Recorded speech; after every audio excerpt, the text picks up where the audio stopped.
Hi there. Welcome to this first video lecture for our new project, which is called But Why? This video lecture goes along with checkpoint one. While I have you, and before we get rolling into the content, let me just sort of remind you a little bit about how this is going to work, right? I saw you in class, either via Zoom or live in person earlier, and assigned you this checkpoint one. The top part of it is asking you to take notes on this video lecture. So you're going to watch it, you're going to stop it along the way, you're going to take notes in your own words where you need to capture some understanding about the items that are at the top of the checkpoint. Once you've done that, then you're going to try to make some connections either between the events on today's checkpoint, or because especially this is our first one, you may want to need to make connections between the things I talk about today and the things you've learned about earlier this year. You could also make some inferences, why you think things happened or what you think might happen next. And that's going to prepare us for a discussion that we're going to have the next time we're together in class. I want to remind you that this is taking the place not only of what's been homework, but also of a class period, a shortened like 40 to 45-minute class period. So I know this lecture video looks a little long. Don't feel like you need to do it all at once. Watch part of it and then go ahead and take a break if you need to. Finish it up another day, wrap up your checkpoint, just get it ready before the next time we have class. Okay, all right, let's get started. What I'm going to start out talking about, you may remember, is that this whole entire project is over a big chunk of time, about 60 years in our country's history. And we're looking at the time from right after the second, our current United States Constitution went into effect and George Washington became president, and sort of what I'm going to call the eve of the Civil War. We're not going to get quite up to right before the Civil War, but we're going to get within 10 years or so of the Civil War happening.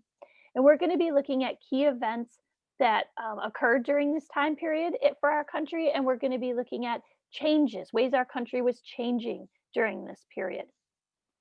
So I am picking up here today in this first checkpoint right at the beginning of George Washington's presidency, or sort of during the time of George Washington's presidency. Remember, it's 1787 is when the Constitution is signed by the men who wrote it, who decide, let's send it off. It's as good as it's getting.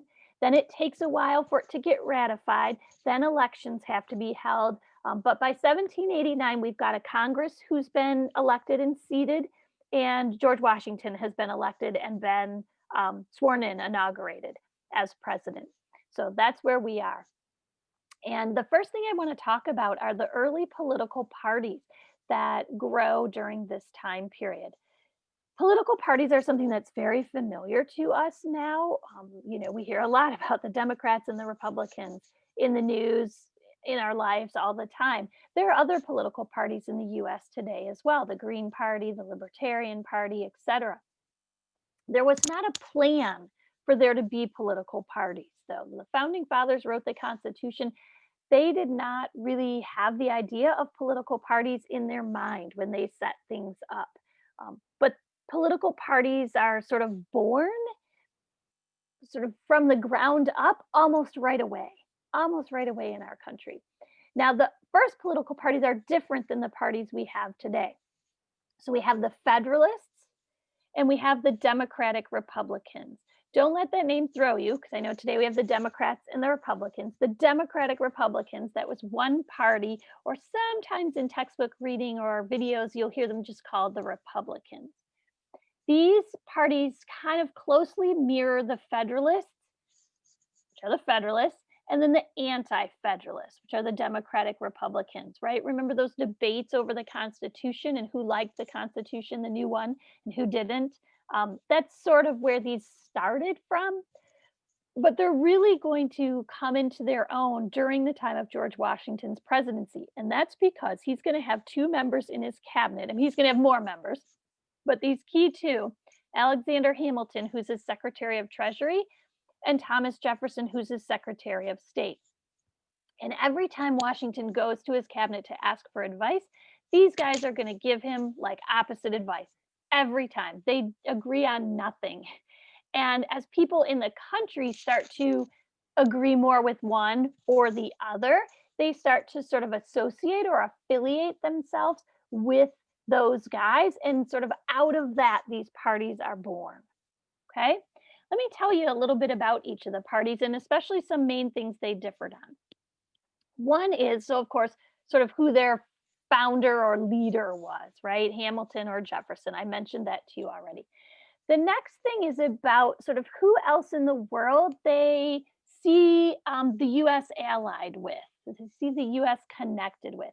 During this time period, we're going to learn through this project, there's a lot of conflict going on between England and France.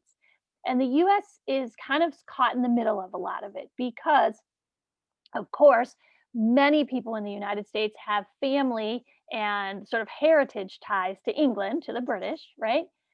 At the same time, we just fought a war against the British, and the French were our allies, key allies during that war and helping us win. So we're feeling a little caught in the middle. And Hamilton and the Federalists are going to lean towards favoring England, and the Democratic Republicans and Jefferson are going to lean towards favoring France. So that's going to be one of the key differences, and we'll see that come up in future lectures and checkpoints. Another key difference between these two is how folks thought the country's economy should get up and running. We know during the time of the Articles of Confederation, the economy was not doing so well in the US, right? Remember, during that time period, every state had a lot of power and was negotiating their own, trade deals and things like that. And so it worked out well for some states, but it didn't work out well for the country as a whole. Now, under the new Constitution and some compromises that we studied that were made, the United States government has more control over the trade, over the buying and selling with other countries, right? But what should we be buying and selling? How should America be making its money and building its economy? There's a difference between these two parties. Hamilton and the Federalists, because they favor England, want to sort of be like England. And England makes its money it's just starting an industrial revolution. It's starting to get a little more machine based. And England makes a lot of their money through trading, through sort of buying and selling. So that's what Hamilton and the Federalists see as the way to go, is business, essentially, industry, manufacturing. And it's not surprising because Hamilton's from New York. And that's what's starting to happen in New York, right? New York City is a super busy port. We're getting business happening up there, et cetera. Jefferson, on the other hand, is from Virginia, where they're making their money via cash crops, right? Tobacco, cotton, et cetera. He sees agriculture or farming as the way to go for America. He says, I know manufacturing is working well for England, but we need to base our economy here in the United States on our strengths. And one of our strengths is, look at all this land we have compared to the land that England has or France has or Spain has. We need to make use of this land for our economy. We should go for agriculture. So that's going to be another difference between these two groups. Another difference is going to be how they interpret the Constitution. This is something we're still debating today. We're debate all the time, right? It's called a living document, right? What exactly is meant by the words in the Constitution? But obviously, right after it was written, there's going to be a lot of debate needing to happen about, and precedents being set about how to sort of read the Constitution. The Federalists are going to go for kind of a loose interpretation of it. They're going to be fans of that elastic clause that said Congress can make, all laws necessary and proper for any of their other powers, right? The Federalists are going to be like, it kind of says this, so the government has the power to do this, right? The Republicans, not surprisingly, because they're born of the anti-Federalists who were a little more, I guess, let's say less trusting of big government, right? They want a strict interpretation of the Constitution. They want the government's power limited for sure. And so they say, if it doesn't say it in the Constitution, the government can't do it. So we're going to see some issues crop up around that. And then lastly, there's a difference between who these two parties wanted to see in power and wanted to have power. And by that, I mean the right to vote and is the main power we're talking about here, right? And the Federalists really leaned towards the wealthy and educated, having holding office and having the power to vote and make decisions for our country, right? These were the folks who were saying, we don't want any old Bob the farmer voting for president. Like they don't know enough about what's going on in the world and what would make a good president because they're just not that knowledgeable, right? In world affairs. The Republicans and Jefferson are going to be more sort of champions of the lower people, of the common people, right? And so that's going to draw, of course, farmers to them, right? You can sort of see this all tying together. It's going to draw immigrants to them. It's going to draw people without as much money to them. So we've got these parties sort of naturally forming, and they're going to start to play into the politics of the early country. One place where we see that happen is with the Whiskey Rebellion. The Whiskey Rebellion is based on a tax that's passed in 1791, and then the rebellion itself happens in 1794. So it's sort of building towards it, right? The tax is gets the nickname the whiskey tax. It's actually a tax on all alcohol, but it applies predominantly, or I guess it affects predominantly whiskey because um, that's what's being sold a lot. The farmers who would have maybe they would have a surplus of corn, they would have extra corn, right? So they would turn that into whiskey because their corn is going to go bad. It's going to be hard to transport places. Once they make it into whiskey, it's going to last for a long, long time. It's easier to transport, it's easy to sell, right? So, like, this is the way farmers are making their money. The government, which we know the US government is broke during the Articles of Confederation, they need to start making some money. And the new Constitution gives the federal government the right to tax. So this is the tax that they choose, is this tax on alcohol that comes to be known as the whiskey tax. Federalists favor this tax. They are focused on the finance. They are focused on the fact that the government is in debt and needs money, and this is a good way to make money. And so, like, let's go for it, right? Democratic Republicans see that this tax is going to hurt farmers more than it's going to hurt, sort of manufacturers of cloth, for instance, right? So they are against this tax. Many people refuse to pay it. I mean, not surprisingly, right? We're only about 25 years removed, maybe even 15 years, right? Removed from very unpopular taxes being passed by the British. This is not something that people are taking well to, right? So a lot of people refuse to pay it. So the government starts sending officials out to areas of the country to try to enforce this tax. And one place they send someone is Western Pennsylvania. And this tax inspector in Pennsylvania has his home like surrounded and attacked by a force of like 500 men in what comes to be known as the Whiskey Rebellion. Well, George Washington is president. He's trying to decide what are we going to do about this, right? And what he ends up doing is calling up militiamen, volunteers, right? But he gets 13,000 of them. And then Washington himself gets on horseback and leads these men. He's a sitting president. He leads these men out to go squash this rebellion.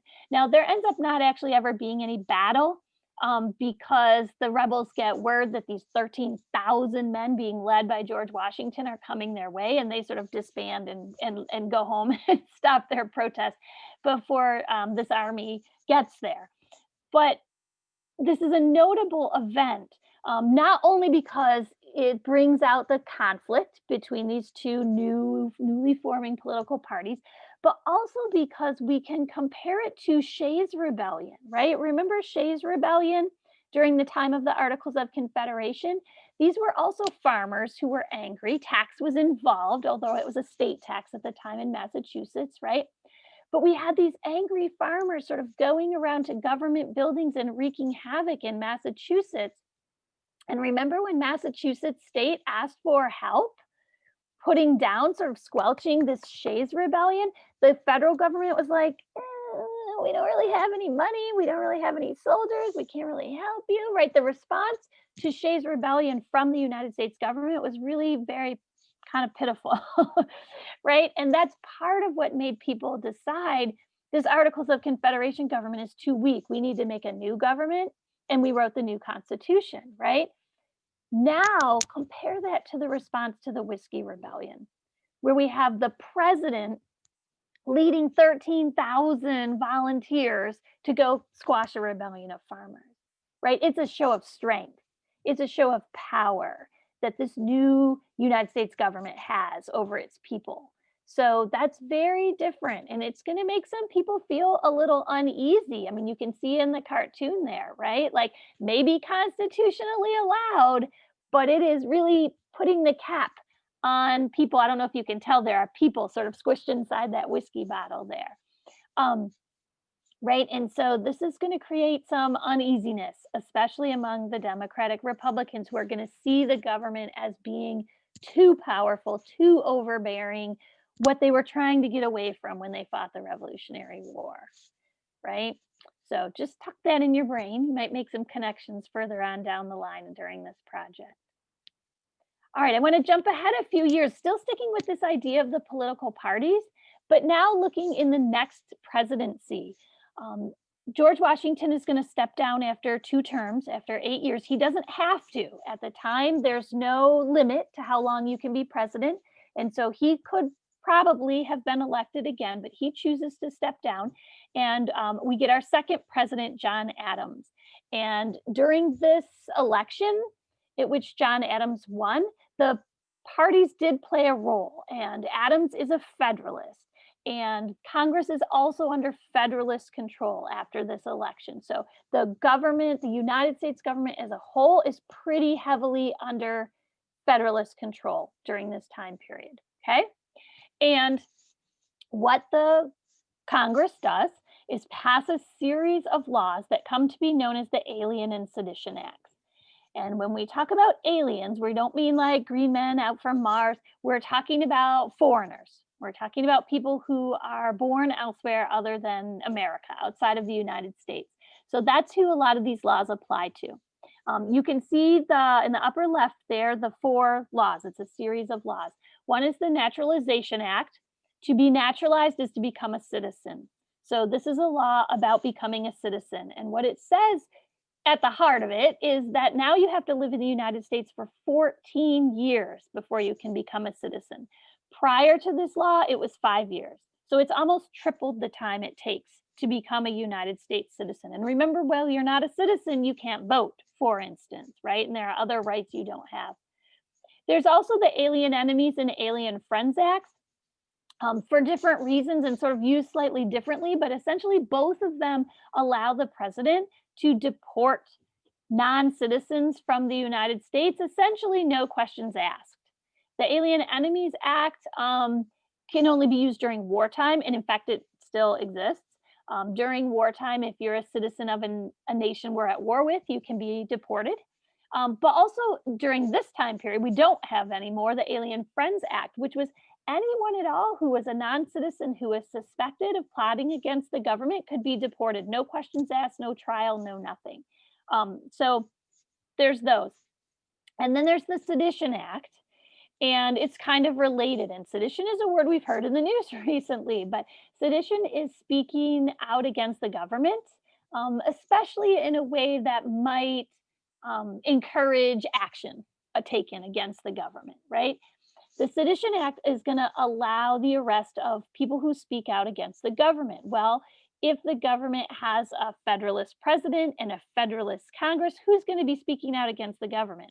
Mostly those Democratic Republicans, right? And so a number of newspaper editors with Republican political leanings, things like that, get arrested under this act. Now, the Federalists are in favor of these laws. I mean, they're the ones who passed them, right? They're in power in the government, and these laws are helpful to them. It makes it illegal to speak out against the government that they're running. It makes it more difficult for people to become citizens, and immigrants who are becoming citizens, they're not the wealthy elite. They're not the Federalists, right? They're likely to vote Democratic, Republican. Now they have to live for 14 years in the United States before they have the right to have that vote, for instance, right? The Democratic Republicans, not surprisingly, don't like these laws. They don't like the Naturalization Act for the reason I just told you. They feel like it targets their party and people who support their party. But they also, furthermore, are going to say that the Sedition Act violates the First Amendment of the Constitution. Remember, these Democratic Republicans sort of come out of the anti Federalists from the time of the constitutional writing, and they are strict interpreters of the Constitution. They read the Constitution exactly the way it's written, and they're reading Amendment 1, freedom of speech. And they are saying this Sedition Act goes against that right. Freedom of the press, freedom of speech. So Jefferson and James Madison, what they're going to do is they're actually going to write these resolutions that get passed later in the year in Virginia and Kentucky. And these resolutions argue that states have the right to nullify, which means to cancel, I guess essentially think to ignore laws that are passed by the US government that they believe go against the Constitution.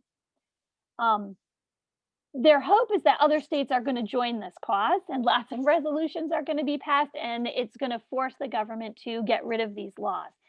In the end, that doesn't happen. Only these two states pass the resolutions, and not a lot comes of it sort of politically regarding these laws.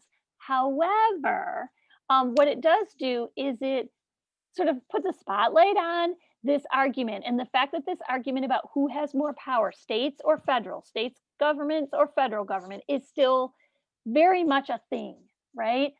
It was a thing during the Articles of Confederation when the states had more power and the federal government was weak, and that didn't work well. And now we're looking at the federal government has more power under the United States Constitution, the states have less. And Jefferson and Madison are going to say, well, but the states have more power than you think they do because they can nullify laws passed by the US government if they are unconstitutional, right? So they're going to sort of bring this argument about where is that balance of power to light. And we're going to see that argument continue and lead into the Civil War. We're still having some discussions about that today, right? Who has the most power over education, federal law or state law, right? Well, state law, technically, states have control over education, but if the federal government's giving money, then they have power in the form of money, right? And we sort of still see those battles going on today. So those are some things, just a few little snippets of things happening in the early years as political parties are developing in the United States. Now, if you're not going to finish this lecture all at once, this would be a good place to stop. I do have a couple more slides, but the topics are going to switch just a little. So, if you want to pick up later, that's fine. Otherwise, let's keep rolling. I want to talk to you about a couple of other things going on within the United States. Okay, future checkpoints, we're going to start talking about our interactions with other countries as well, but we're staying just sort of within our little home country of the US right now. One of the things that happened in the 1790s, pretty early on in our country forming, is the cotton gin being invented. And we've definitely got to take note of this new invention coming along. The purpose of the cotton gin, is to clean cotton. And by clean cotton, we mean separate the seeds from the actual cotton that you would then spin into thread and make into cloth and whatnot, right?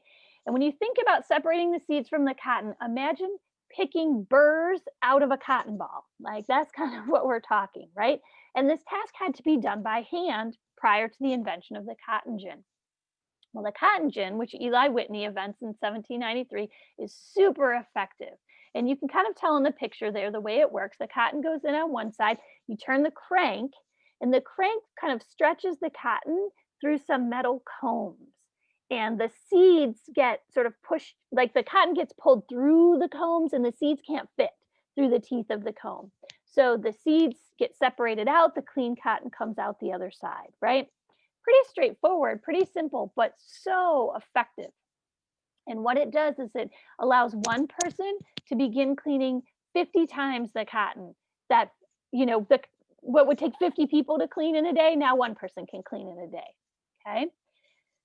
That sounds great, right? It's going to be great for the economy, especially all those cotton plantations. However, it's going to have some side effects. And these side effects are going to impact our country moving forward, right? One side effect is there's going to be an increased demand for enslaved workers. You would think, but perhaps, well, now you don't need as many people to clean the cotton.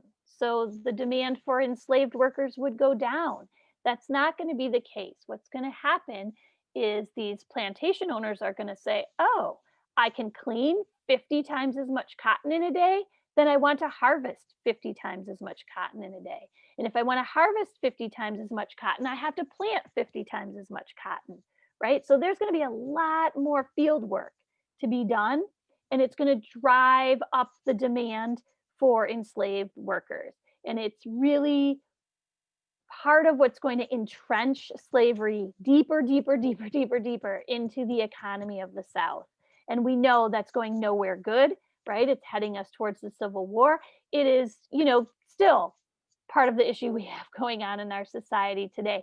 Goes back to this slavery, right? The system of enslavement of people based on the color of their skin. And the cotton gin ratcheted that up, okay? The other thing that is sort of connected with that is if I am trying to plant and therefore harvest 50 times as much cotton, I need more land to do it on as well, right? So the other effect that's going to come out of sort of the cotton gin, not directly, but indirectly, is the drive for more land. These southern plantation owners want to keep expanding. And where are they going to expand? They can't expand north. You're not growing cotton up here in Michigan. So they've got to expand west, right? And who's out west? Natives and Spain and, other countries, essentially, right? And that land and that drive and that desire for that land is also going to really play into what's going to happen in our country in the 50 or so years after this cotton gin is invented. Okay, and then speaking of who's out on that land, the last topic I want to talk to you about for this checkpoint is interactions with Native Americans.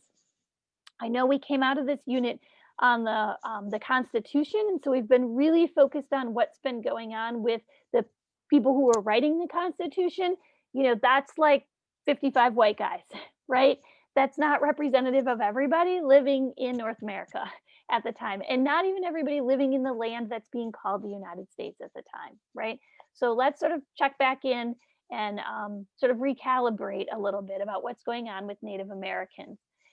At the end of the Revolutionary War, and remember, some Native peoples fought on the side of the Americans, but many of them allied with the British, who of course lost the Revolutionary War.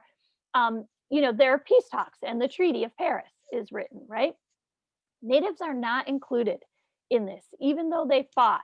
They are not included in the negotiations. Spain's included, France is included, right, who supported the Americans, but Natives are not included when the treaties are written. No Native people signed the Treaty of Paris at the end of the Revolutionary War. The Treaty of Paris, of course, said that the new United States was coming into existence and that the United States claimed the land from the Atlantic Ocean to the Mississippi River and from the Great Lakes and St. Lawrence River Seaway to the northern border of Florida. That's all well and good, except Native Americans owned that land. So, we have to remember this is a treaty being made between European nations about land that really technically wasn't theirs. And to sort of further that, once the United States takes control of that land via the Treaty of Paris, they start passing laws about it, right? Remember learning about the Land Ordinance and the Northwest Ordinance that applied to, the land that we live in now, Ohio, Indiana, Michigan, the land that became all of those states, right? What did those ordinances say? What did those laws say? They said this land can be surveyed, can be divided up into townships and sections, can be sold off to people, As people buy the land and more white people move there, when 5,000 move there, it can become a territory of the United States. And when 60,000 move there, it can apply and become a new state in the United States. The natives are looking at all this like, what are you doing with our land? Because 60,000 white people move to our land, it makes it a state in your country, right? Like they just kind of can't even really fathom. I don't understand what y'all are making these deals about. So, obviously this causes conflict. There's a lot of conflict. There are many, many battles and wars that I could tell you about that go back further, even farther back prior to the Revolutionary War, prior to the French and Indian War. I mean, way back, right? As long as Europeans have been coming to this continent, there's been conflict with Native Americans. I do want to highlight a few of them. I want to tell you specifically right now about the Northwest Indian Confederation. This is kind of an allegiance or an alliance among natives in the land that we're on now, in this Great Lakes region, in this land that the Northwest Ordinance is applied to. They're definitely going to put up a fight. And for a good while, they put up a good fight. And on November 4th of 1791 is one of the worst defeats that the U.S. Army has to natives ever in its history, right? The estimates are that somewhere between 50 and 85% of the U.S. military who was fighting in this battle were either killed or wounded by the natives. This is a huge victory for the native people. They can't sustain it, though. What happens is that was due to how weak the U.S. military was early on. And we know it was weak coming out of the Articles of Confederation time period, because remember, the government was broke during the Articles of Confederation. And so they had really no way of maintaining a decent army. They had a very weak army, and it's going to take a while to get it built up. And so this crushing defeat should not have been surprising, although I think it was to some people. I think sometimes we think about and look at all the land that has been taken from Native Americans, and we think of them as that they were weak, it was easy to take the land. It wasn't. This was a really big concern and a really big deal in the early country. It weighed on George Washington quite a bit, right? And he tried to negotiate treaties as often as possible, right? The idea was, okay, this land is ours, belongs to the US, only I know it really doesn't. So I need to start making treaties and sort of legally getting this land for the US. But of course, what happens when the natives say, no, thanks, I don't want to make a treaty with you? Then he's stuck in this position as president of, so does he take that land by force?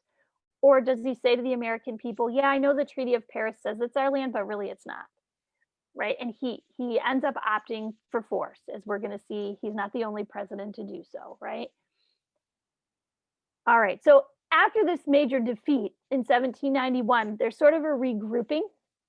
There's St. Clair is a general. That's who was defeated, right? He's a military general. He's out with him, in with Anthony Wayne. I don't know if you know Toledo at all. One of the main roads, main thoroughfares in Toledo is Anthony Wayne Trail, named after this general for this reason. What Anthony Wayne is going to do, General Wayne is going to do, is he's going to gather up a force, a military force, and train them sort of specifically for this purpose. And they are going to head out into the Ohio River Valley, which is the area, north and west of the Ohio River, and start building and establishing forts. And they are going to have far more success than St. Clair had. And sort of the counter battle historically to St. Clair's defeat is the Battle of Fallen Timbers, in which the natives suffer the superbly heavy losses. And it's really a time when this Northwest Indian Confederation starts to waver and can't hold on to all of their land. And within a year, by August of 1795, the Treaty of Greenville happens between a number of native nations of this Indian Confederation and the United States. And that treaty is what you're looking at a map of there. All of the land that is in purple is ceded, meaning given up to the United States. You can see a lot of it is in what's in present day Ohio, but also there are some other areas around, including Detroit, that get given to the United States officially during this treaty. Okay. I do want to note, by the way, that when we're talking about the Native Americans too, also remember we tend to lump them together like they're a group. They did not see themselves that way, right? They were different nations. They had different languages. They had different cultures and beliefs, but they tried to band together in a recognition that that's what was going to be necessary to try to hold off these whites that were encroaching onto their land. Okay. All right. So Treaty of Greenville. Yeah.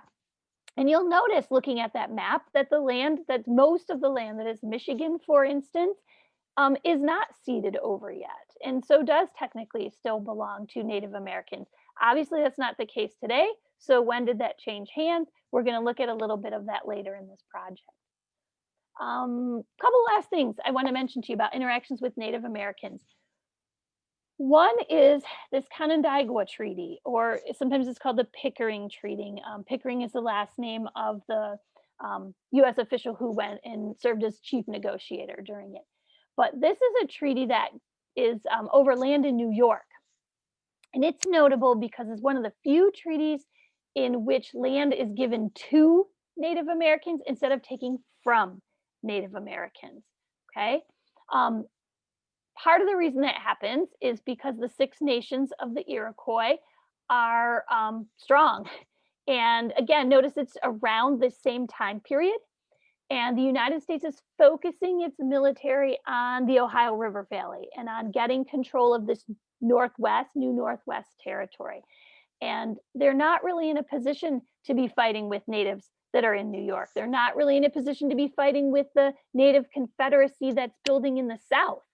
That's going to happen later in the early 1800s, but for right now, they're not really in a position to pick a fight with those folks either. They can kind of only, the US can kind of only pick one fight at a time right now, and they're choosing this area of the Northwest. So in New York, the Iroquois meet up to make a treaty with some US officials. They bring with them some Quakers. The Quakers were Europeans, right? A religious group, but sympathetic to the natives, peaceful people, they're nonviolent, and obviously spoke English, right? Pretty important in the negotiations because we know a lot of treaties during this time, the natives did not always understand what they were signing away or what they were getting in the deal or not getting in the deal, etc. So all of those things feed into why this is a favorable treaty for the Native Americans. Land that had been taken from the Iroquois nations in an earlier treaty is actually given back to them. And so that's one reason why this treaty is particularly notable. It's also notable because it's a treaty that's still acknowledged and upheld today. Once a year, there's a payment that's part of this treaty that is still made to this nation. There's cloth gifted to this nation because that was part of the treaty. And it's not so much it's a small pittance amount of money or that the cloth is that important. What's important is that there's recognition still today that this group of people is a sovereign nation. It is a separate country to I guess is the easiest way to think about it, right? That this native group is not the United States, and the United States has an agreement with them that needs to be honored. And it is honored today. So that's a notable one. So I want to make sure to mention that. Okay, I think that covers what you need for checkpoint number 1. Again, as you're making connections, inferences, predictions, whatever, feel free to reach back to things we learned earlier in the year as well, because we don't have a lot of items or topics in this project yet.